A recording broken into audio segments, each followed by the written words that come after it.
Welcome everyone to Grit. I'm Victoria Dennis inside Manhattan Beach Studios. Joining me is Rich Lambourne. Today we are talking all things Pro Beach Tour World Championships. Rich, welcome to Grit. Thank you for having me. Yeah, great to see you. I just saw you down in Newport for the Elite 16 and the fours. And that is true. Yes, this is true. Can be confirmed.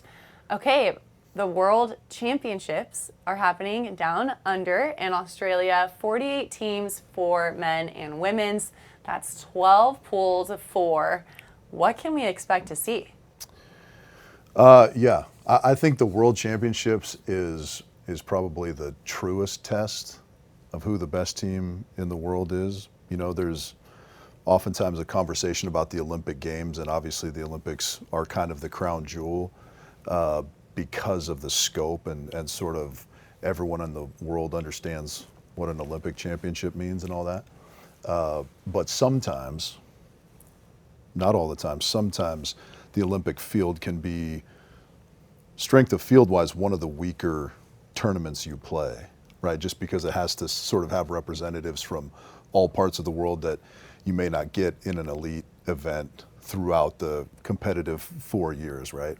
But the World Championships, although it has that element, it also has sort of all the strong teams as well. Like, as you said, there's 48 teams per gender. So you have good representation from across the world, but you also have immense strength of field. And so to come out on top of that field, I think really establishes who the strongest team in the world is a couple weeks from now anyways.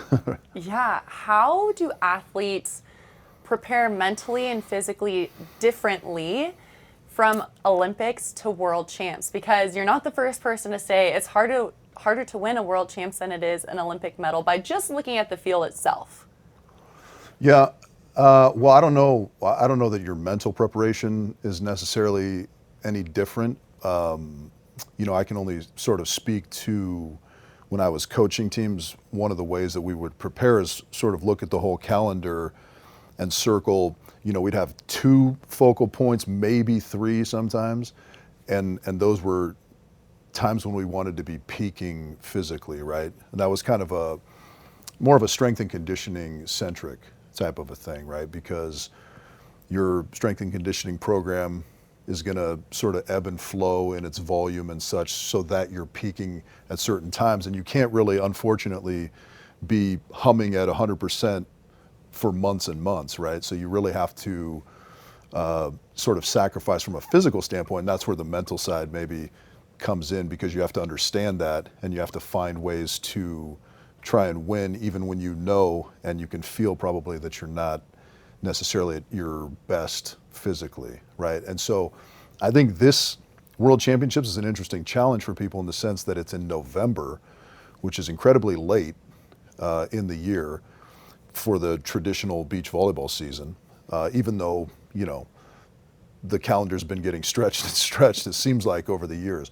But November's really late for a tournament of this magnitude. And so I imagine, obviously, that teams are trying to peak then, and it'll be interesting to see sort of, you know, if they accomplish that, because it's such a unique sort of timeline. It is, and with the timeline coming off of Paris in 2024, only a year ago, we've seen kind of a mixed bag of teams who've medaled at Paris, who maybe haven't had the best 2025 calendar year, which is common, actually, coming off of an Olympics, that kind of like downward Olympic high. You know, you're riding the high, and you can only ride the high for so long, right? So how can teams that medaled at Paris medal at World Champs? Yeah, I don't know that the formula becomes any different. You would think that having medaled on the stage of the Olympics gives you some valuable experience for trying to replicate that on a stage such as the World Championships. So you like any of those teams' chances from that standpoint. But yeah, you know, I don't know. There are lots of teams in different sort of circumstances, right? I think a team that pops into my mind is Big Nils Ehlers, and Clemens Wickler had a little bit of a down season, I would say, by their standards, especially after coming off the silver last summer, as you mentioned. But I think recently they've been playing a little bit better. And so, Clemens Vickler in particular has a knack for showing up big in big tournaments. He got to the finals of a world championship, he got to the finals of an Olympic game. So I would not be counting them out just because their body of work this season hasn't been maybe what we have come to expect from them. Taking a look at the women's side and the games that you've been able to cover this calendar year, is there a team that sticks out to you, or maybe two or three that fans can expect big things from?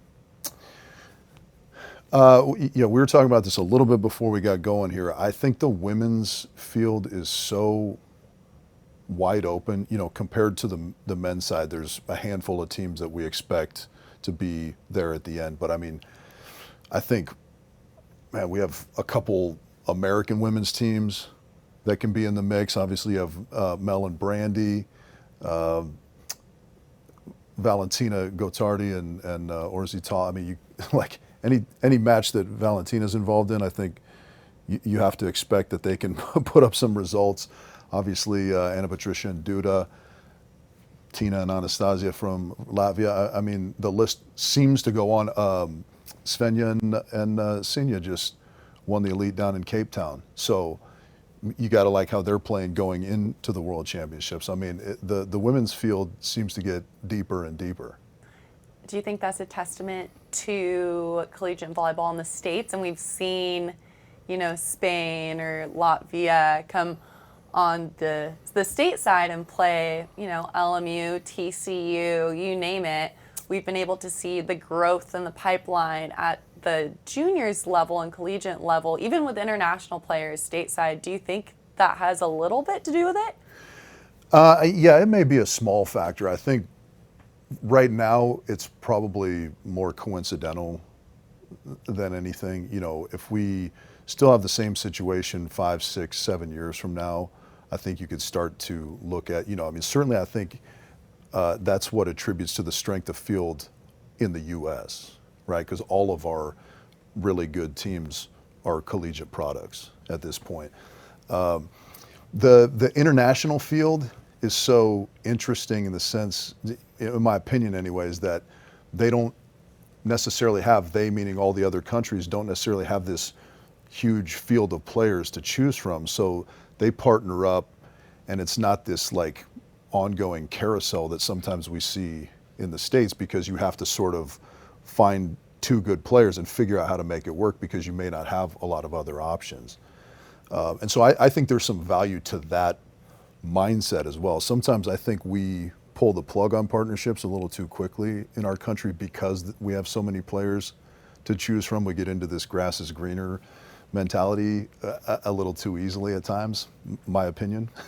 Mm-hmm. So yeah, we'll see. I mean, obviously having the opportunity to play collegiately and kind of get that level of repetition and coaching and training is a big factor. But I don't know if that's necessarily why the strength of field is so deep internationally just yet. Yeah, well, it's going to be a dogfight no matter what. And even just taking a sneak peek at the pools at World Champs, I mean, really anybody can take this thing. We see very physical teams. We see disciplined defense. We see craftiness all on the women's side. Mm-hmm. What are some things that have stood out to you now looking at the men's side? What can we expect to see on the men's side heading into World Champs? Well, yeah, this is maybe a boring answer that I always go to, even, match to match, but it becomes this game of execution, right? There's so many talented teams, and really, especially as you get towards the end of a tournament like this, anybody can beat anybody on a given day. So it's going to be who shows up and can put together their best performance, or or that kind of find a way to win even if you don't have your best on that particular day. I mean, you got to love the country of Sweden at this point. I think, their oldest player just turned 24, and they've got 4 guys in this tournament that they could absolutely be 1 and 2 in this tournament. You know, their consistency and their training and you know, their execution on the court is unparalleled in the world, I think, from a consistency standpoint. And to keep it in Scandinavia, you know, you got to love Anders and Christian as well. Interesting question mark for me would be Perusik and Schweiner, defending champs, right?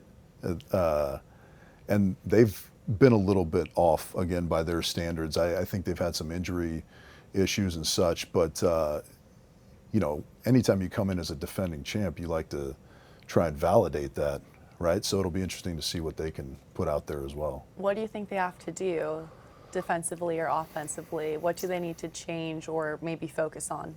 Yeah, to me, that, you know, it's never there's never some magic pill, right? It's trying to figure out what it is that we do well as a team and doing that at a high level, right? I think teams struggle when they get too far outside of themselves and they think, oh, I've got to do something magical to beat the Vikings, or I've got to do something magical to beat the Swedes. That may happen once here and there, but it's not going to happen consistently over time, right?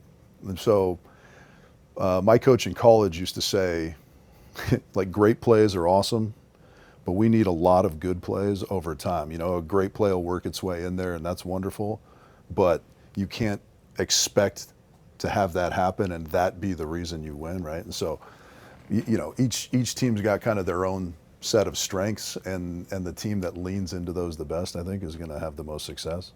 Yeah, I love that point. A lot of good plays. You don't need a lot of great plays. Right. Because in the game of volleyball, every point's just 1 point. Right. And how can these teams, I think, who can be calm in the long rallies, so staying calm in the chaos, who can control the ball in transition, not be out of control, but truly dig the ball up in transition, to be in system, to run an offense, and then can you run an offense at a consistent level? And I think, you know, obviously it comes down to 1 to 2 points, but for me, I think the game is now elevated to being able to have a more diverse offense. It's not just, you know, straight up and down. Teams are running the shoot sets to the pin, are running different routes in the sand, you know, looking like they're running, you know, straight down the middle and then kicking out behind. Everybody calls it different, something different. But how has the game developed? We've seen Sweden, you know, jump setting every ball, basically. Let's talk about the jump set specifically. What has that brought to the game of beach volleyball? Well, yeah, not to be contrarian on that point, but the thing that I love about their game is that they don't jump set on every point. I love their decision making as to when to use it, because Yes. I think the teams, you know, they've obviously sort of opened up that idea, that offensive approach, right? The jump setting thing and the movement offensively and so forth.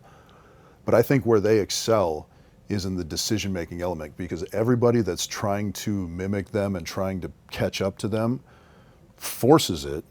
That, just as an observer, that's kind of the way I view it. Whereas they don't use it if they don't have to, or if the situation doesn't dictate that it's good for them. And they do use it when it's advantageous for them. And so, to me, that's what really sort of shines in their offensive game. Obviously, you know, the movement and the different play sets and the jump setting is spectacular to watch and all that stuff, but it's really the decision making that impresses me the most, with both Oman and Helvig and Holtig Nilsson and Anderson. And I think that opens up the option play as well, is implementing the jump set. And the Swedes are very good at running that option play. To my point about jump setting every ball, sure, they're not jump setting every ball, but they have a high percentage of onto optioning. And that window of opportunity, it's tough to defend against, because now, you know, as a defender on the other side, as a blocker, do you prioritize the second contact or the third against these teams? Yeah, my opinion on that is that you prioritize the third, because the number of times that blockers leave their feet on the jump set fake and end up getting like blocking nothing and leaving their defender on an island seems far greater than the amount of times they block if the option gets hit. You know what I mean? So Yeah, I almost yeah. think you're better off just committing to the third contact and letting your defender have a clean look at the option. That's just a theory, though, from watching. And again, sort of to the using it at the right time and how good their decision making is. I would liken it maybe to like indoor. You ever play those teams where they don't necessarily pass the ball all that well, and then the very first time they get a perfect pass, you know it's going first tempo because they haven't set it in a while. Right. Like, that's not deceptive at all. The good teams are the ones that can push it in from 3-4 feet off the net and do it at times you don't expect, right? And that's what I admire about the jump set usage from the Swedes. What teams stand out to you defensively, either on the men or women's side? Yeah, defensively, yeah, I'll just name kind of some players. David Oman for sure, Ahmed Tijan. I think, Clemens Vickler's in there, Christian Sorum's in there, and apologies to anyone I'm missing. I'm sure, there are a lot, but those guys really stand out, not only from a, good defensive read and good defensive positioning standpoint, but I feel like where those guys excel is when the ball is kind of hit into their circle of influence, I call it. They control it, right? Because defense is sort of a two-piece transaction. I can make a good read, and if I get there and I launch the ball off my arms and we can't turn it into a point-scoring opportunity, it didn't really amount to much, right? And so the best defenders are the ones that have both of those elements in play at a high level. Ahmed Tijan might be the best of them all, but Oman's right there at controlling balls that are at him, that he can get his hands on. And it's being able to control that ball in transition to run that offense. What are a couple key skills that, either semi-pro or college or anybody really, a couple skills that, in your opinion, people should focus on to try and better their game of volleyball? The entire game, or you want to stay on defense specifically? The entire game, open floor. Well, since we're talking defensively, I think one of the most important elements, concepts, whatever you want to call it, is sort of this neutral balance. When I worked with Tyler Hildebrand, we used to watch actually Laura Ludwig a lot. She was amazing at, when you're moving around in the sand, obviously there's a lot of sort of imbalance because of the nature of the surface and so forth, but also if I'm moving laterally, my tendency is to get my shoulders outside my hips and all that stuff, and I'm kind of, everything's leaning that way.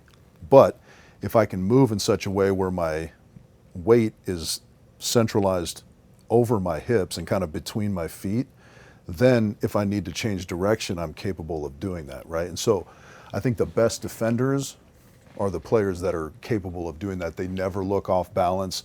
If they're moving left and the ball goes right, they can kind of break off and make that change of direction. And that all comes down to sort of preparation and balance. And so that's something I think that regardless of your skill level, regardless of your level of athleticism, maybe even, you can work on. And, that lends itself to just about every skill. You want to have good foundational balance if you're setting the ball, if you're receiving the ball, all that kind of stuff. So that's probably where I would start. Doubling down, staying balanced on defense, in your opinion, do you tell your athletes when you're coaching, stay on your feet and try to get your feet to ball, or find a way to descend and dive into the ball to lift it on your side. I'm not sure. I'm not sure. Does that make sense? I'm not sure I understand. So, can you stay on your feet to the ball? Number one, making a move on defense, either stay on your feet and go, or like try and time it to like descend into the ball to create that backspin to lift it on your side. Yeah, I mean, there's so many variables, I would say, defensively, but anytime that, I kind of think of it like this. It applies to defense, and it applies maybe to a larger extent in serve receive. I would explain it like trying to keep your eye level consistent, right? Because if you see people who, I start wherever I start in the court and serve receive, and as the ball's getting lower, the longer it's in the air, I just start squatting down rather than moving my feet and kind of meeting it at a point. So if I'm constantly like lowering my eye line, my perspective on a ball is constantly changing, right? Whereas if I start here and I can step here and go get it, and my perspective is the same all the time, then my ability to track it is going to be heightened. It's going to be as good as it gets. Whatever my level of ability to track a ball is that's going to be as good as it gets, right? But if I start bouncing my head all around, then I'm having to constantly recalibrate this tracking device, right? Yeah. And so I would say the same thing on defense. As best obviously you're moving around, and so that perspective is constantly changing. But the more I can kind of stay at this same head and eye level, the more effective I'm going to be as a defender, in my opinion. I love that. I love the key about keeping the vision on the same line. Mm-hmm. What I say to my club team, I have the 14s boys at Rockstar, Okay. and I tell them to stay beneath like a tiny roof Okay. and beat the ball. This kind of applies to serve receive too. Right. Don't wait for the ball to get to you, and now you're dropping and trying to meet it at the point that you think it's going to go. Right. Beat the ball there. Yeah. Yeah, I don't know how many, certainly international players wouldn't relate to the baseball comparison, right? But if you're a shortstop or you're an infielder, you've got to attack the ball and sort of you decide where you're going to play the hop rather than letting it eat you up, right? And serve receive, like you said, is the same way. Like, you don't want the ball acting on you. You want to decide your point of contact. Yeah. Yeah. Love that. All right, your picks for top of the podium. Yeah. In no particular order, but just 3 teams that you could see on the Well, you podium. said top of the podium, so you just want the full podium. The full podium. Okay. 3 and 3. Man. All right. Well, yeah, I think we're going to see a Nuss Brasher, an AP Duda, and then, man, a third one's tough. Could go so many different ways. Shoot, maybe I'll say Mel and Brandy will have a little breakout performance. Okay. Brandy was in the finals in Rome, so she knows, and Mel's a world champion, so they know what that's about. On the men's side, yeah, I'm gonna go all Scandinavia, both Swedes and the Volley Vikings. Okay. Anders and Christian. These picks may get negated because the brackets may not work out that way, I guess. But we'll have to wait and see. I think those 3 teams are going to be hard to beat for the entirety of the 2 weeks. What do you think Scandinavia is doing differently than the rest of the world to have such depth in that region? Well, yeah, it's interesting because I think there's a little bit of good fortune involved there. I mean, Anders Mol is already in the GOAT conversation. It's like Karch, Phil, and Anders Mol, in my opinion. And the guy's, I don't even think he's 30 yet. He's just a complete freak of an athlete. You know, both parents are volleyball people, and so he was sort of weaned on the game. And I think that's unique in both, you know, what Norway and Sweden are doing, in that they identified these athletes, or you know, however they did it. These athletes were dedicated to the beach very early on. It wasn't like I played this indoor career and then I transitioned over to the beach and had to sort of learn the nuances of that game, right? Anders and Christian both, I believe, grew up in it. David and Johnny, I think from the time they were 15, 16. However, Sweden identified them, you know, Anders Christensen and Razzie conceptualized this jump setting offense, and, you know, this notion that, hey, we might not have the biggest guys, but we've got this idea of how we can beat anybody with this offense and this defensive scheme and so forth. And they train a lot different than we do here, a lot differently than we do here, just from an hours standpoint. You know, I think realistically, one of the things we probably have to start investigating in the States is hours on the beach. You know, because we kind of have this 4 days a week. You know, some teams are doing more at this point, I think, out of necessity. But it was, you know, it's a relatively chill sort of lifestyle and approach and all that. And other teams around the world are not doing that. It's much more of a rigid, and I don't want to say serious, because I don't think we don't take it seriously here, but you know, I remember seeing this interview with Kobe where he's saying, if you go and practice 3 hours a day and I practice 4 hours a day, that's, you know, whether it's 5 days a week or 7 days, it's 5 extra hours or 7 extra hours a week times 52. At the end of a year, how much more training have I gotten in? You know what I mean? And so I think you see the fallout of some of that. You know, and that's where the NCAA stuff on the women's side has helped us a lot, because they have so many hours logged. I mean, that's, the collegiate programs are putting in those types of training hours. But then we get to the pro level and that backs off, which seems like it should be the other way around almost, right?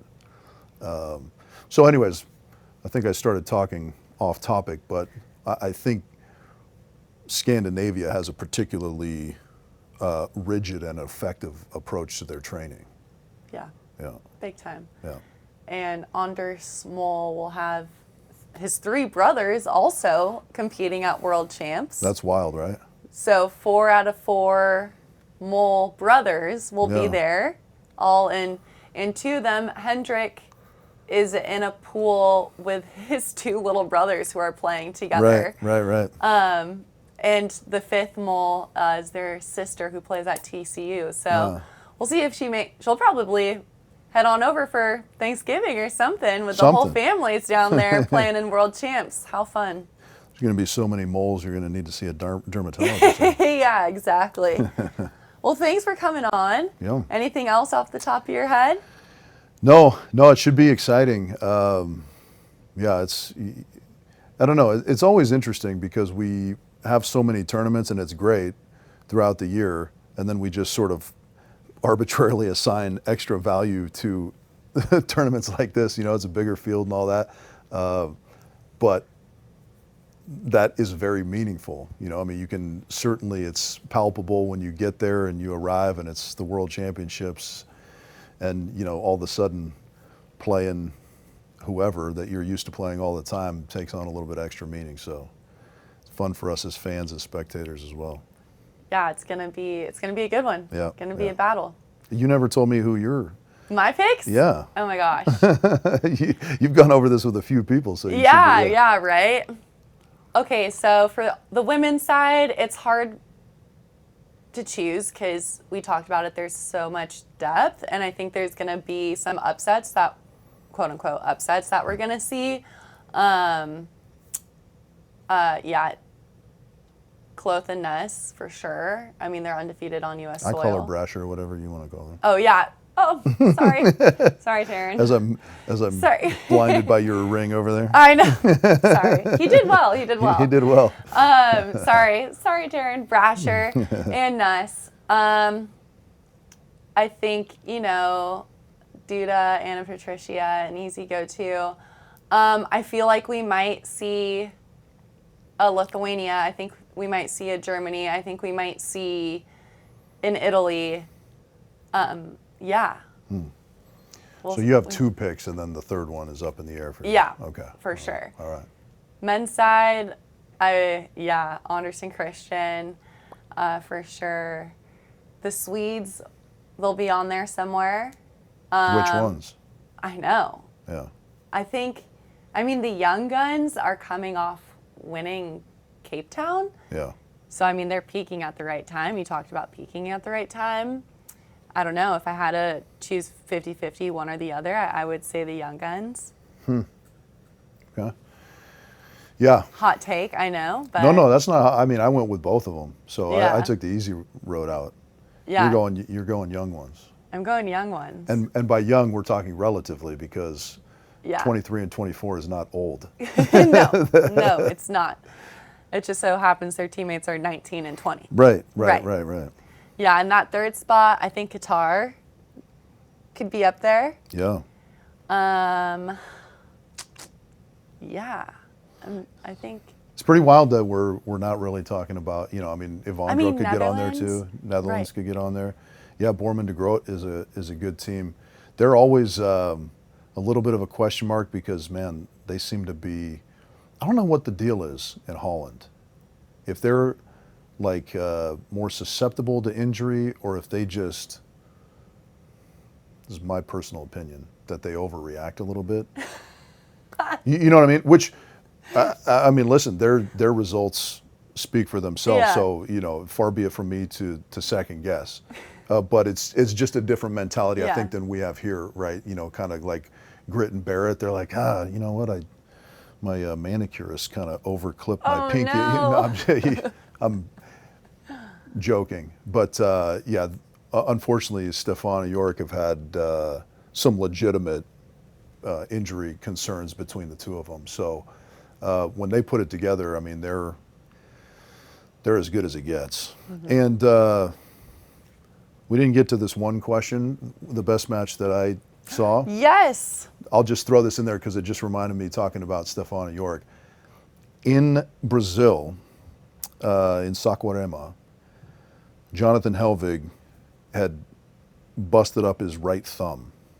So it was heavily taped. He's playing the semifinal, and it was a bit of a toss-up whether or not he was even going to play, because it couldn't take any, he wasn't hand setting, he was bump setting, all this stuff. He had 7 blocks, one-handed, against Borman de Groot. What? 7 blocks, one-handed. They were down 14-11 in the third and won. Oh my gosh. Yeah, go back and watch that match. It's the semifinal. And it was unbelievable. Wow. Unbelievable, yeah. Jeez. So that was for sure the most exciting match that I saw this year. Just because it wasn't like they were playing scrubs. It was a brutal situation no matter who you're playing. And to come up with that and the exciting ending, it was Dodgers Game 7 level. Let's go. Dodgers Game 3. Well, there was a lot of good games in that series. Yeah. Oh my gosh. Go Dodgers. Go I'm Dodgers. Third generation Dodger fan over here. Yeah. Going back to the Brooklyn Dodgers. Oh, wow. In my grandma's day. But Okay. but yeah, standout athlete in your opinion, that somebody that you didn't expect to see, as successful this season, somebody maybe rising from the ashes. Yeah, I don't know where the ashes. I don't know what got burnt down. I don't know if I have a standout athlete. We talked a little bit about her earlier, Valentina. Just some of the stuff that she does athletically, I think, is.